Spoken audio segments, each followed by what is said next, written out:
సుధాకర్ గారిని కూడా నిన్న తెలుసుకొచ్చి బూటకపు ఎన్కౌంటర్ చేసి అది ఎన్కౌంటర్ గా చిత్రీకరించేటువంటి ఒక వైఖరిని ఈ ప్రభుత్వం తీసుకున్నది. ఇప్పటికైనా వీటికి స్వస్తి పలకాలి. తక్షణమే వాళ్ళతోటి చర్చలు జరపాలి. చర్చలు జరిపి చర్చల ద్వారా సమస్యని పరిష్కరించాలని చెప్పి మేము కోరుతున్నాం. అయితే ఆయుధాలు దించిరండి అని చెప్పి బీజేపీ ప్రభుత్వం కోరుతున్నది.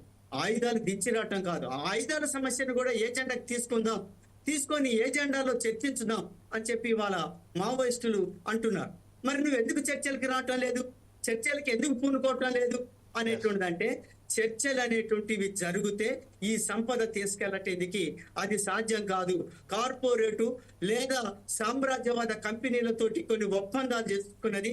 దాదాపు 604 ఒప్పందాలు చేసుకొని ఆ ఒప్పందాల్లో భాగంగా దాదాపుగా సుమారు 7 లక్షల సైన్యాన్ని 3 కిలోమీటర్లకు ఒక అవుట్ పోస్ట్ స్టేషన్లు పెట్టి ఇవాళ ఆదివాసీ గిరిజనులని నోరు నొక్కేస్తున్నారు, మహిళల మీద అత్యాచారాలు చేస్తున్నారు, చిన్నపిల్లలతో సహా హత్యలు చేస్తున్నటువంటి ఒక స్థితిని మనం చూస్తున్నాం.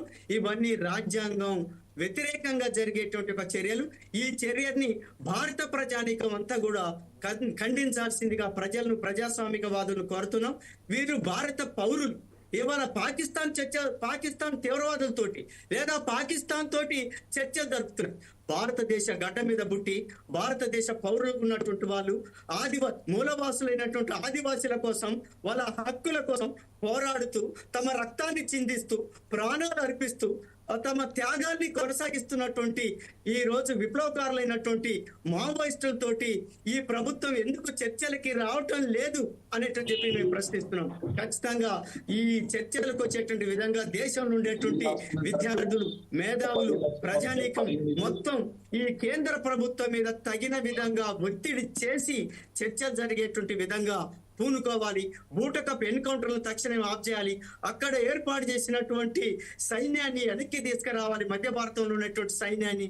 అట్లాగే కగారు పేరుతో జరుగుతున్నటువంటి దాడుల్ని తక్షణమే చేయాలని చెప్పి మేము ప్రధానంగా డిమాండ్ చేయటం జరుగుతుంది.